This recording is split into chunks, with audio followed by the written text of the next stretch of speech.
Samantala, sa bahagi naman ng kakahuyan, sa may hilagang silangan ng lungsod, ay naroon nakatayo ang 10 aswang na mga danag, naghihintay sa pagdating ng mga ukami. Nagsalita ang tumatayong kanang kamay ni Kai. "Pinunong Kai, anong estratehiya ang gagawin natin rito?"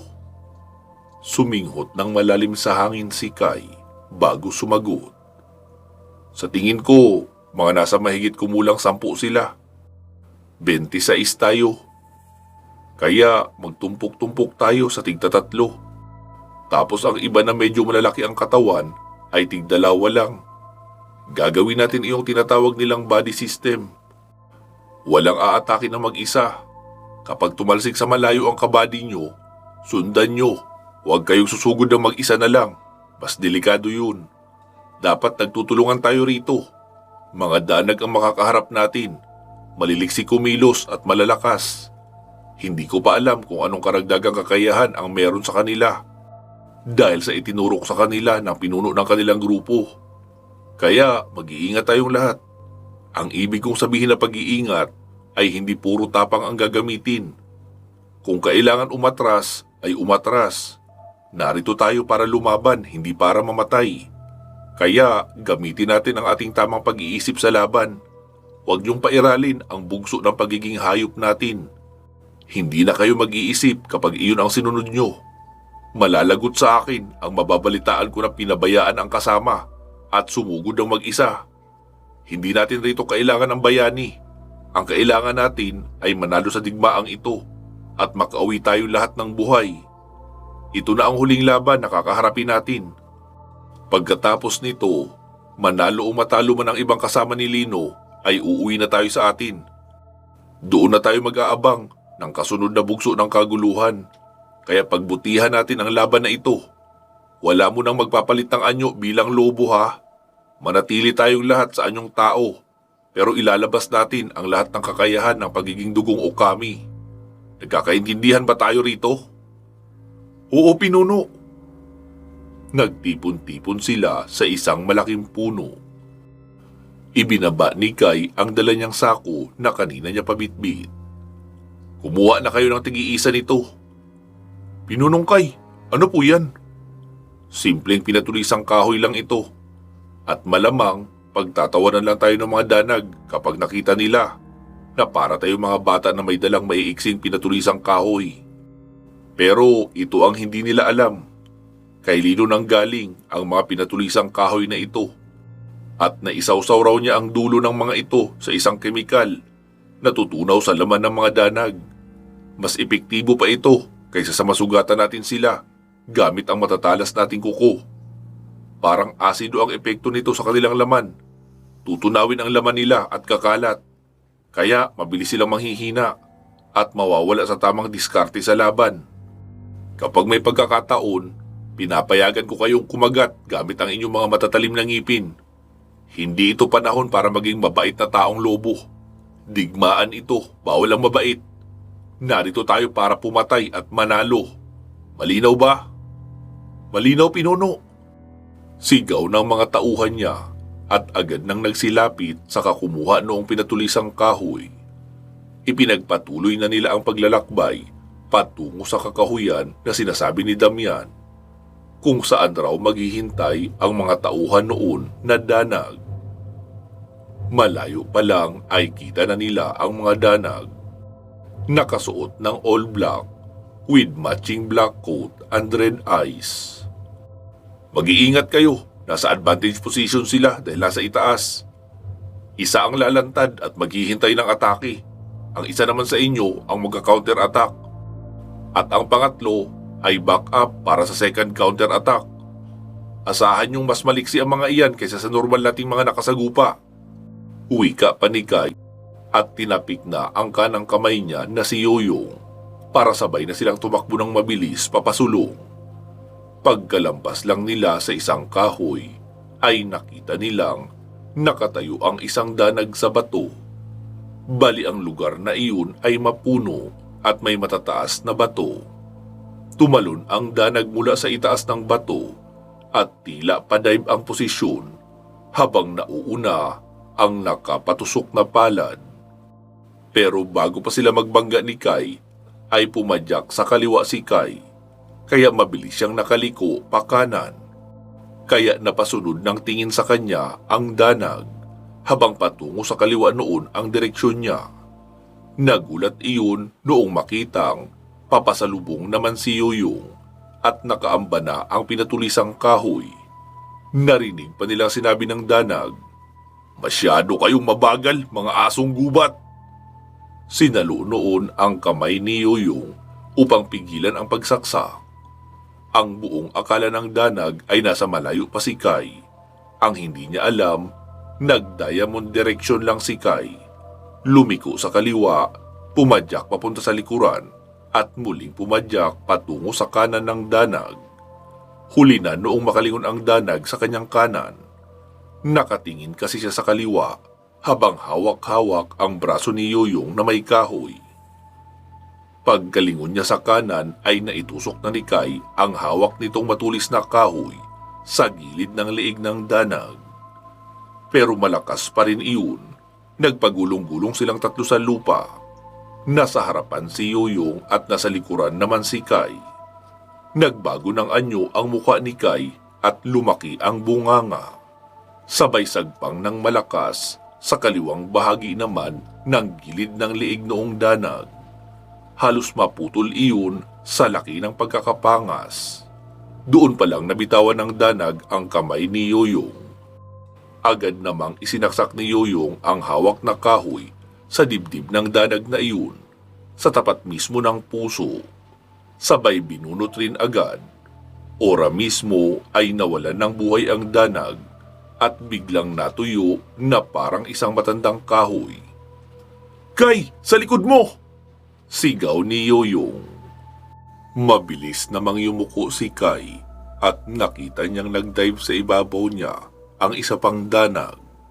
Kung hindi siya yumuko, ay siguradong natusok na siya ng pinatulis na kamay noon.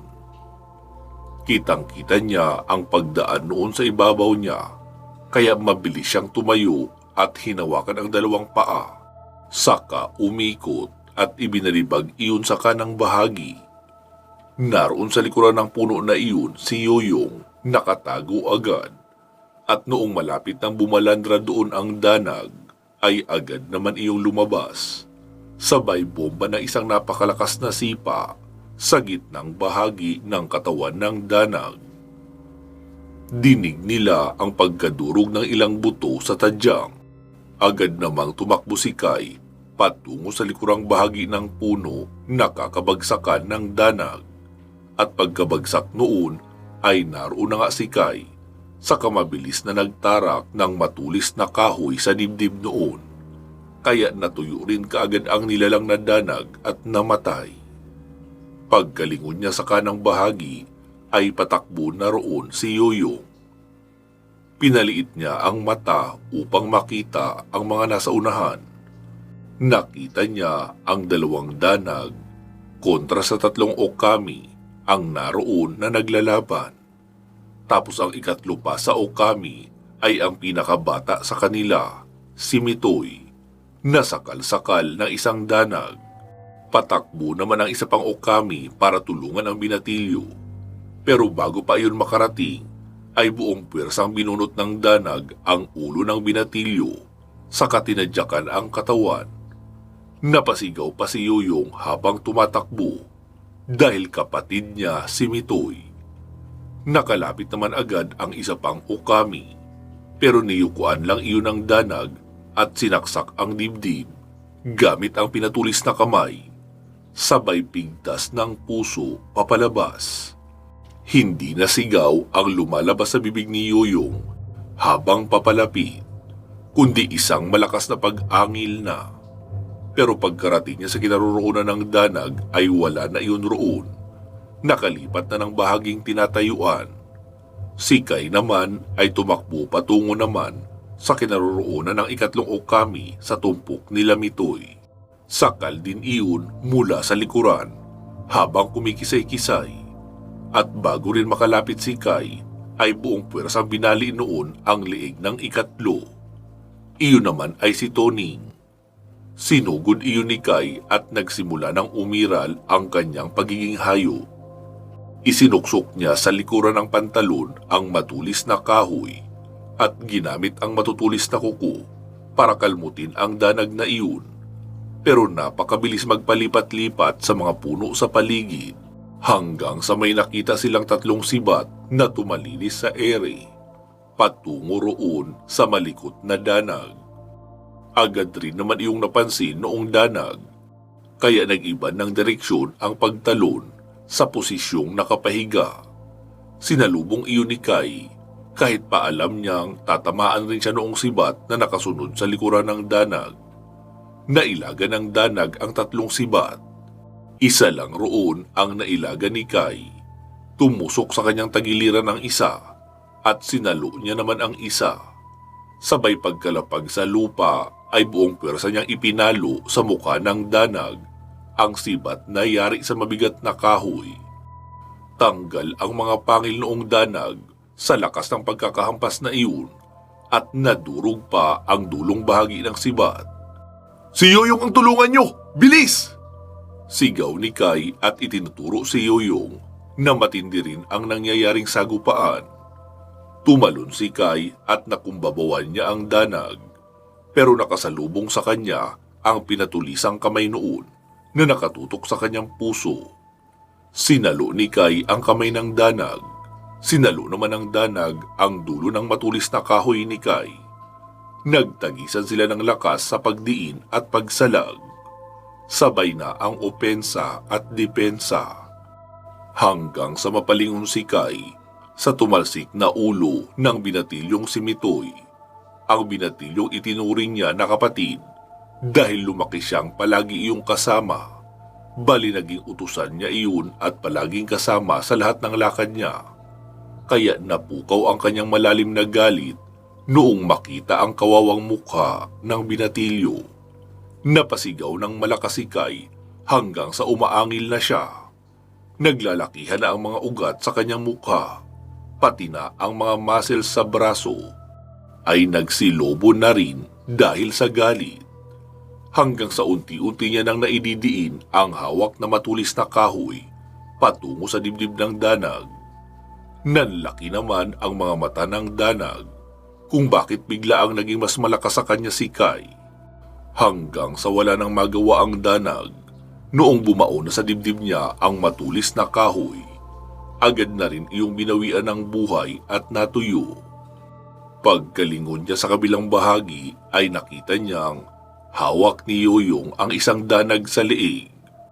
Dalawa naman sa Okami ay hawak ang magkabilang kamay at magkakasabay na hinila hanggang sa mapigtas at magkahiwa-hiwalay.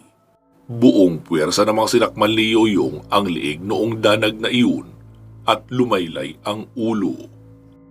Dinampot ni Kai ang ulo ni Mitoy at itinabi sa katawan. Saka itinabi rin sa isang malaking ugat ng kahoy. Balak niyang iuwi sa pamayanan nila lahat ng nasawi ng mga kasama.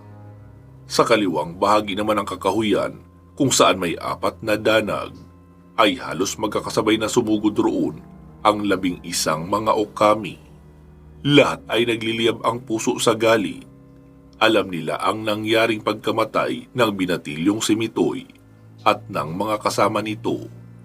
Kaya sabay-sabay nagliyab ang kanilang damdamin sa galit at tila hindi na alam ang salitang takot. Nang marinig nilang magsalita si Kai habang nasa malayo, "Tandaan nyo, nagpunta tayo rito para lumaban, hindi para magpakamatay. Gamitin nyo ang utak nyo sa laban, hindi ang bugso ng damdamin." Doon pa lang muling natauhan ang mga kasama dahil tila naging suicide attack na ang binabalak nila basta makapaghiganti. Sa isang danag ay 5 Okami ang sumugod. Naghahabulan sila habang panay naman ang bato ng sibat ng mga Okami. Iyong ikalawa pang danag ay 6 naman ang umahabol ng mga Okami. Si Kai naman ay sininyasan ang ibang mga kasama na ilabas ang dala nilang lambat. Hinabol nila ang 2 pang danag sa unahan. Hindi takot ang mga danag na mamatay. Tumatakbo sila para makakuha ng advantage at magamit ang kanilang bilis at liksi sa pagtalon-talon sa itaas ng mga kahoy. Hanggang sa magbato na nga ng kanilang mga sibat ang mga okami paitaas ng puno. Kaya napilitang lumapag sa lupa ang dalawang danag, pero doon sila nagkamali. Dahil doon nila nasalubong ang mga lambat na ibinato naman ng mga mangingisdang okami. Pinalabas ng isang danag ang kanyang matulis na kuko at inihiwa sa lambat. Pero bago pa siya matapos ay nakita niyang nasa ere na si Yoyong, papasaksak ng sibat. Hindi rin makatakbo o makailag ang danag na iyon dahil sa lambat na nakapulupot sa kanyang paa. Kaya napahiga iyon sa lupa. Saka naman pinagtulungang saksakin ng matulis na kahoy sa iba't ibang bahagi ng katawan hanggang sa tamaan na rin ang puso. Isa naman sa mga danag ay nagawang makatakas sa lambat dahil sa bandang paa niya lang iyon sumabit. Pero noong bumelo na siya para tumalon pa itaas ng puno ay nagulat siya nang gumuhit mula sa balikat niya ang 5 matatalim na kuko paibaba sa kanyang balakang. Napalian iyon sa sakit at humarap. Pero pagkaharap niya ay agad isinaksak ni Kai ang kahoy na matulis patungo sa puso. Napahawak pa ang danag sa kamay ni Kai, pero huli na ang lahat. Nakatarak na sa puso niya ang kahoy at kahit pa mabunot iyon ay hindi na rin siya mabubuhay. Agad tumakbo si Kai papabalik sa kanyang mga kasama. Nakita niyang pinagpipigtas na rin ng mga iyon ang mga braso ng nahuli nilang danag. Naubos ba natin o may nakatakas pa? Naubos natin, Pinuno. Mukhang walang balak sumuko ang mga iyon. Mataas ang tiwala nila sa kanilang sarili eh. Kanya-kanya kung lumaban. O di ba? Nakita niyo na ang resulta kapag lumalaban ng kanya-kanya. Mas madaling natatalo. Mga okami tayo. Hindi tayo nabubuhay ng mag-isa. Kaya dapat pati sa laban ay magkakasama pa rin tayo. Makaligtas man o mamatay. Humanap kayo ng magagamit yung pambalot sa mga kasama nating nasawi. Kasama natin silang iuuwi sa ating lugar. Kailangan kahit patay na sila ay maaari pa rin natin silang makasama kahit sa alaala. Oo, Pinuno. Wika muli ng karamihan at agad nang nagsikilos. Lumapit naman si Kai sa kaibigang si Yoyong at tinapik ang balikat. Kapatid, ikinalulungkot ko ang nangyari kay Mitoy. Pero hindi na sayang ang buhay niya dahil nanalo tayo sa laban. Dito na muna tayo maghihintay habang nagpapahinga. Abangan natin kung may ipapagawa pa sa atin si Lino. Pero sa ngayon, magpahinga na muna ang lahat. Gamutin ang mga may sugat. Tumango naman si Yoyong at kumilos naman ang iba para maghanap ng gamot sa kanilang mga sugat. Kinuha ni Kai Angkom sa pouch na nakatali sa kanyang bewang. Lino, tapos na kami rito. May mga nasawi sa grupo ko. Pero naubos naman namin ang mga danag na narito. Okay, sige Kai. Ipa-standby mo lang muna dyan ang mga tauhan mo. Pero maging alisto pa rin kayo sa mga maaaring pagsalakay.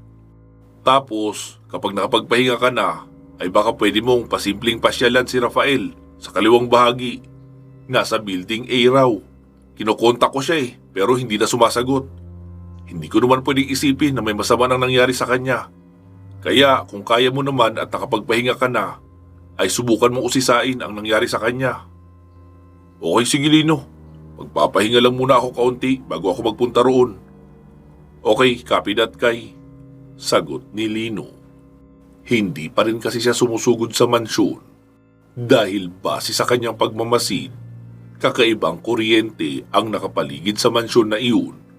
Kulay itim ang bawat guhit nito. Kaya balak niyang i-monitor na lang muna ang mga kasama na sumasabak sa laban habang pinag-iisipan ang gagawin niya para makapasok sa mansyon. Samantala, sa bahagi naman ng San Sebastian, sumapit ang katanghalian. Masaganang nagtanghalian ang pamilya ni Lino. Si Gabriel naman ay tahimik lang na sumusubo ng pagkain at paminsan-minsan ay nakatulala pa ito. Napansin naman ito ni Aling Sally. "Oh, apo, bakit nakatulala ka?" "Lola, si Papa Lino kawawa naman. Baka hindi pa sila kumakain roon. Samantala tayo rito, ang sarap ng ulam natin." Sabi naman ni Aling Sally. "Naku apo, huwag mong problemahin si Papa Lino mo. Maaring hindi ganito kasarap ang ulam nila ngayon. Pero sigurado naman ako may kinakain sila. Lalo at kasama nila si Tingting at si Mancio. Parehong magaling gumawa ng paraan iyon, lalo sa pagkain. At may baon naman sila sa kanilang mga backpack. Kaya hindi naman sila magugutuman. Sige na, kumain ka na ng mabuti. Para naman manumbalik na ang lakas sa iyong katawan. Ang tamlay mo pa rin, no?" "Siya nga pala, tay. Pwede ba akong magpasuyo doon kay Alfred sa bayan mamaya? Bibili lang ako ng maraming vitamins para sa lahat. Lalo na para kay Gabriel. Pati na rin gamot sa kati-kati. Epekto ito ng alikabok doon sa pinagkulungan sa amin. Marami rin doon ang lamok at ipis. Kaya napakarami naming kagat. At wala rin kaming ligo-ligo roon ng ilang linggo. Tamang punas lang kaunti ng towel na binasa ng tubig." "Ah, ganun ba, Sally? Ba't hindi sina Maribet at Dodong Dominic na lang ang pasamahin natin kay Alfred sa pagpunta sa bayan para bumili ng gamot at mga vitamins? Ilista mo na lang." Tay, may pera ka ba dyan?